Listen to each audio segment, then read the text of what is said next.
de cette semaine, après la Vendée Arctique, les Sables d'Olonne avec Arnaud Boissière, après la Solomètre Coque, nous parlerons à nouveau mer et aventure maritime aujourd'hui, car nous fêtons, vous le savez, le 1er juillet, l'anniversaire du départ de la Golden Globe Race, la deuxième édition, 50 ans après l'édition originelle, la deuxième est partie des Sables d'Olonne. Nous aurons avec nous aujourd'hui le vainqueur de la course, le Chaumois Jean-Luc Vandenette. Nous aurons également Yannick Moreau, le maire à l'époque des Sables d'Olonne, qui a fait venir cette course, pas comme les autres aux Sables d'Olonne. Nous verrons un peu dans quelles conditions. Nous aurons avec nous Don McIntyre depuis Hobart en Tasmanie. Nous aurons également un très beau portrait d'Arnaud Gans, le seul navigateur français inscrit pour le moment pour la prochaine Golden Globe Race de 2022. Comme chaque semaine, nous aurons les paroles de Sablé. Cette semaine, c'est Thaïs Fernandez qui est allée à l'ouverture du cinéma Le Grand Palace. Vous savez, c'est la première fois dans l'histoire du cinéma français que les cinémas sont fermés. Alors, comment s'est passée l'ouverture? Est-ce que les Sablés étaient ou pas au rendez-vous? Thaïs nous dira tout ceci tout à l'heure. Et puis, elle a aussi vu pour nous et chroniqué un livre que vous pourrez voir encore au Grand Palace. Nous aurons, comme chaque semaine, la météo. Mais d'abord, je suis très heureuse d'accueillir avec nous aujourd'hui le marin, le grand marin, le dernier loup de mer, Jean-Luc Vandenette. Merci infiniment d'être avec nous sur la télé des Sables.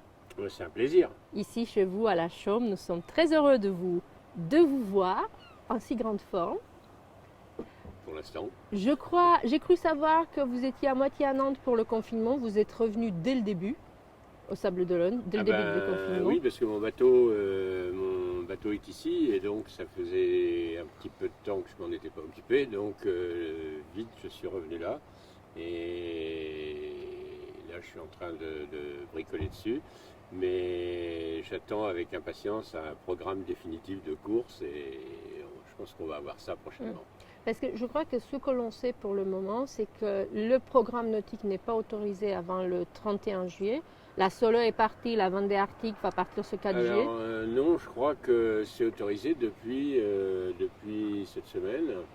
Et d'après ce que je sais, dès le 1er juillet, on peut faire les régates qu'on veut. Mais une régate, ça se met quand même en place. Il y a un petit peu de travail à faire avant. Et je pense qu'au Sport Nautique Sablé, il n'y aura rien organisé avant le mois d'août, malheureusement. Ah oui. Mais vous êtes motivé. C'est quand même j'étais incroyable. motivé, j'étais prêt à faire l'Olona Cup, qui pour moi est un incontournable. Et malheureusement, elle est décalée parce qu'ils se sont arrangés avec La Rochelle, visiblement, parce qu'il y a une course qui va venir de La Rochelle jusqu'ici début août. Et donc l'Olona Cup aura lieu 6-7 août. Et moi, le mois d'août, je prends mes vacances à ce moment-là. Je serai en croisière avec un autre bateau.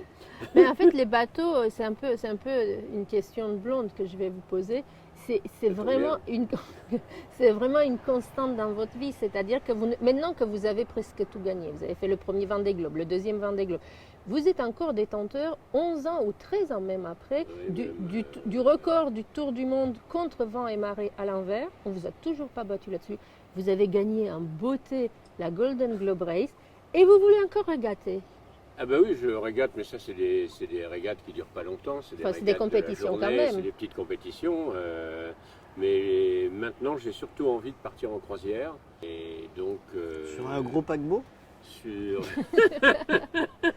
Avec des moteurs diesel? Il y en a eu un, j'ai vu, qui va arriver en baie de la Faute-sur-Mer en Vendée. Oui, alors... Un paquebot du Pont-Nand. Oui, peut-être. Non, c'est pas sur un gros paquebot, c'est sur un voilier d'une quinzaine de mètres qui va être ma résidence secondaire après le départ du Vendée Globe. Et vous, Yannick Moreau, qui avait déjà navigué pas mal sur le bateau familial, qui avait arrêté depuis au moins une bonne dizaine d'années, ça ne vous donne jamais envie, lorsque vous êtes là, à côté de la mer, débordé par vos rendez-vous de la journée, vous n'avez jamais envie de repartir avec un bateau comme ça en croisière? Moi, je suis jamais aussi heureux qu'en mer. Et donc, comme moi. Et donc, à chaque fois que l'occasion m'est donnée, et c'est rare malheureusement, trop rare, mais peut-être qu'on pourrait s'organiser différemment, je prends la mer et j'aime la mer en équipage plutôt, parce que je ne suis pas assez doué moi pour le solitaire. Mais j'aime beaucoup la convivialité d'un bateau, j'aime la mer vraiment. Et donc ça me manque, oui. Mais il y a des phases de la vie où on a un peu moins de temps et d'autres où on en a un peu plus. Un jour viendra où j'en aurai peut-être beaucoup plus. Moi aussi, j'aime bien les courses en équipage. J'aime bien en croisière. J'envisage pas tant que ça des croisières en solitaire. Pour moi, la croisière, c'est convivial, c'est avec des amis, c'est avec du monde. Attendez, j'ai un bon plan pour vous dans ce cas-là. Il y a l'Ocean Globe Race qui part dans 3 ans de je ne sais Non, mais pas ça, où c'est d'un une port course, européen. C'est un non, non. équipage, il y a des escales, c'est moitié croisière, non? C'est c'est compliqué, pas une non, croisière. c'est compliqué. C'est un boulot à plein temps, ça, pour participer à cette course-là. Et j'ai plus la niaque de gérer un équipage pour ça. Ça m'aurait extrêmement plu il y a 5 ans, 10 ans. Aujourd'hui, non, aujourd'hui, ma vie se raccourcit de jour en jour. Ah, toi aussi. Ouais. Et donc j'ai envie de profiter de l'aspect croisière que j'ai un petit peu délaissé depuis plusieurs années pour faire des courses et des régates. Là, je vais plutôt m'attaquer à découvrir des coins que j'ai envie de découvrir et aller me balader dans des zones tranquilles. Un joli mouillage au soir, Voilà. un apéro avec les amis. Exactement, exactement. Voilà. Le paradis. La semaine dernière, Arnaud Boissière, je lui ai demandé si dans son parcours, Arnaud Boissière qui a 4 ou 5 Vendée Globe à son actif et d'autres courses, d'autres nombreuses courses, je lui ai demandé si dans sa carrière, dans ses débuts, il y a un marin qui l'a marqué, qui l'a influencé. Il m'a répondu Jean-Luc Vandeneyde pour sa manière de naviguer. Pour les 12 Cap Horn qui font rêver tout marin, pour 12 passages du Cap Horn, mais aussi pour sa manière de naviguer. Je n'ai pas osé demander à Arnaud Boissière, que je connaissais moins, quelle est la manière de naviguer de Jean-Luc Vandeneyde, mais je vous le demande à vous, Jean-Luc. Ça veut dire quoi? J'aime la manière de naviguer de Jean-Luc Vandeneyde. Eh bien, je pense que tous les gens savent que je ne fais pas ça comme un métier, mais que je fais ça par plaisir. Et je crois, aujourd'hui, quand on regarde beaucoup les écrits des uns et des autres, ils parlent de leur métier, ils parlent de leur... Enfin, on sent qu'ils sont des professionnels de ça. Moi, je ne me sens pas un professionnel de la voile. Moi, je me sens un marin. J'aime la mer. C'est pour ça que l'éditeur a appelé mon livre Le Dernier Loup de mer, parce que je fais ça uniquement par plaisir. J'ai jamais eu d'ambition financière sur ce genre de choses. J'ai eu la chance que ça me permette de vivre et de bien vivre. Hein. Je ne me plains pas du tout. Et donc, j'ai fait des premières éditions où on découvrait les choses en plus, ce qui est très excitant de découvrir. Aujourd'hui, on sait ce qu'il faut faire pour le Vendée Globe. On sait qu'il y en a quelques-uns qui ont des chances de gagner, que les autres n'ont aucune chance de gagner. À mon époque, on ne savait même pas qui allait arriver. Quand ça a été le premier Vendée Globe, il y a des gens qui pensaient qu'il n'y avait que Jean-François Coste qui arriverait.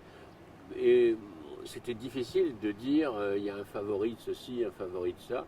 Et ça m'a beaucoup excité. Jean-Luc, il fait les choses très sérieusement, méticuleusement, sa préparation, mais sans se prendre au sérieux, en prenant du plaisir. Il fait les choses très sérieusement, mais avec plaisir. Et c'est un peu sa particularité, je crois. Je ne laisse à personne le fait de travailler sur le bateau. Alors évidemment, on me donne des coups de main. Lionel m'a donné des coups de main pour le Golden Globe, et Olivier et d'autres. Mais je participe à tout. Quand je m'engage dans un truc, j'y vais à fond. J'ai mis plus de 3 ans à préparer la Golden Globe Race à temps complet. Et donc, parce que j'aime ça. J'aime les préparations du bateau. En ce moment, je suis en train de préparer mon bateau de croisière. Ça m'excite. Est-ce que Yannick Moreau, pour faire venir la Golden Globe Race, moi, ça a toujours été ma conviction, mais les femmes ont toujours une conviction profonde, une intuition qu'elles croient vérité absolue. Moi, j'ai toujours cru que si la Golden Globe Race est arrivée au Sables d'Olonne, c'est parce que Jean-Luc Vandeneyde allait faire cette course. Comment est-elle arrivée? C'est 2 ans, jour pour jour, aujourd'hui. Enfin, 2 ans depuis le départ, elle est arrivée un peu avant. Ah, c'est vrai, c'est la faute de Jean-Luc. C'est-à-dire que c'est parce que Jean-Luc la faisait, qu'il m'en a parlé, que j'ai découvert cette course extraordinaire, que Jean-Luc m'a mis en contact, m'a fait rencontrer Don McIntyre, qui est un type hors du commun. et qui est animé d'une passion incroyable. Et le challenge de faire revivre une course qui a eu lieu seulement une fois, 50 ans auparavant, et le challenge de piquer une course aux Anglais, parce que quand on aime la mer, avoir une victoire sur les Anglais, c'est toujours un bonheur, faisait que... J'espère qu'elle ne sera pas traduite sur YouTube avec les sous-titres, cette émission. Faisait que, au Sable, cette course était une évidence, quoi. Les Sables d'Olonne, c'est la capitale, mais c'est la capitale mondiale de la course en solitaire autour du monde. Et donc, pour moi, la place de la Golden Globe, après un prologue au départ de Falmouth, qui était magnifique d'ailleurs, on a revu les images, Facebook fait apparaître les images d'anniversaire, c'était une évidence que ce soit au Sable d'Olonne. Après, une fois qu'on a dit ça, il faut ramer, si possible dans le même sens, et je pense qu'il y a eu une belle synergie qui s'est faite avec les entreprises vendéennes qui ont donné un coup de main, l'agglomération, la ville, Jean-Luc qui s'est beaucoup mouillé pour nous aider au départ, et puis voilà, et puis l'événement a pris. Je pense qu'il a trouvé pour une première édition, il a commencé à trouver sa place, et on prépare évidemment la deuxième édition en 2022. Et entre-temps, on a une nouvelle course internationale qui va venir au Sable d'Olonne pour 3 éditions, c'est la Mini Transat, en septembre 2021. Qui est une course extraordinaire dont j'ai fait les deux premières éditions. Incroyable. En 77 et alors ça remonte, hein. Il y en a qui n'étaient pas nés. Si. En Déjà. 77 et 79. Et donc, là encore, on découvrait qu'on pouvait traverser l'Atlantique avec des petits bateaux de 6,50 m. On était évidemment très prudents. Et aujourd'hui, les bateaux ont extrêmement évolué, exactement comme les bateaux du Vendée Globe qui ont extrêmement évolué aujourd'hui. Et les bateaux vont beaucoup plus vite, évidemment, sont beaucoup plus performants. Et la découverte est quelque chose qui m'a beaucoup amusé. Et je trouve que la Mini Transat, elle a un esprit extraordinaire. Les concurrents s'entraident entre eux, il y a une espèce de famille qui s'est créée de la Mini Transat. Et puis c'est un vrai sens au Sable d'Olonne aussi, parce que c'est la Mini Transat, la classe Mini, c'est une école de la vie, c'est une école de la voile, et c'est par le Mini qu'on gravit les échelons. Absolument. Et qu'un jour on peut espérer skipper un IMOCA. Il y a deux courses qui sont comme ça, des prologues indispensables, c'est la Mini et le Figaro. Le Figaro, c'est déjà plus technique et plus court, mais la Mini, c'est vraiment une course super. Et une course super, puisque c'est l'objet de notre édition d'aujourd'hui, c'est la Golden Globe Race. C'est comme moi qui aime la littérature et aimé dans cette course, dans la Golden Globe Race, c'est le côté très romanesque, très imprévu. C'est ce côté naviguer, parce qu'au fond, ce que vous avez fait, Monsieur Jean-Luc Vandenette, pendant un an, presque un an, 8 mois, vous avez navigué avec le sextant, en utilisant le baromètre, en utilisant le compas, les cartes à l'ancienne, presque comme le Captain Cook au XVIIe siècle. C'est-à-dire que c'est cela que je trouvais merveilleux dans cette course, c'est de se dire il y a des gens qui vont naviguer pendant un an en se guidant uniquement avec les étoiles et le soleil. Et j'ai trouvé aussi, mais sans avoir vécu les premiers Vendée Globe, que sur les pontons ici, il y a juste 2 ans, justement, au moment de la GGR, il y avait cette ambiance dont vous parliez tout à l'heure, d'inconnu, on ne sait pas qui reviendra, on espère qu'ils reviendront tous savent. Quasiment, il y avait très peu de gens qui avaient un sponsor comme vous. Personne n'avait de l'argent, c'était la débrouille, le plan D, l'entraide familiale. Je vais vous montrer quelques images et après on va appeler Don McIntyre, l'organisateur, à Hobart parce qu'il attend notre coup de fil. Je ne sais pas si avec le soleil vous voyez bien. Hop, je ne sais pas si on voit. Ça dure 1 minute. J'ai vu.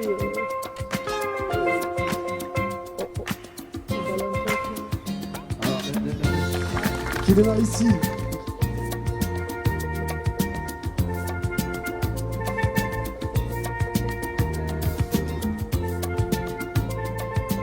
J'ai pas hésité longtemps.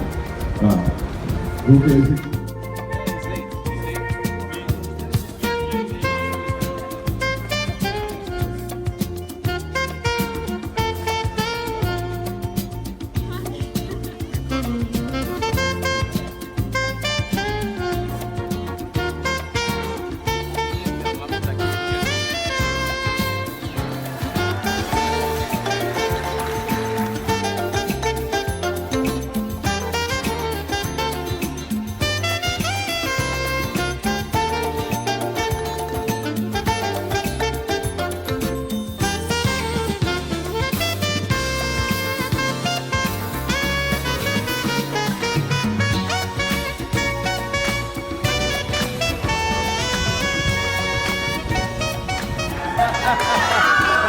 Le vent, nous dirons non, nous dirons jusqu'au sable d'Olonne.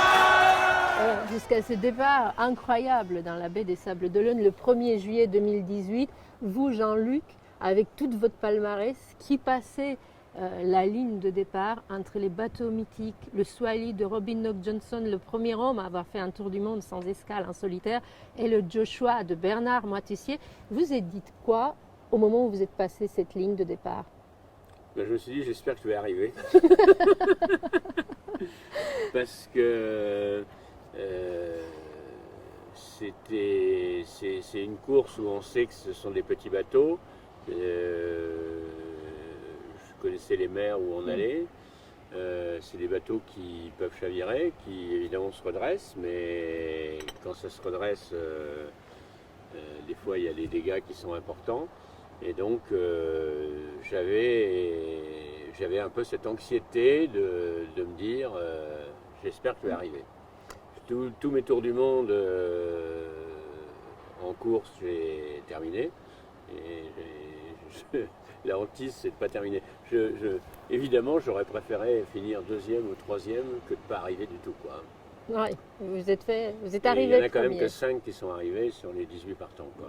Oui, exactement. Nous en parlerons dans la deuxième partie de l'émission. Nous allons libérer Yannick Moreau, mais d'abord, on va essayer, si la technique veut bien, à joindre à Hobart, en Australie, Don McIntyre.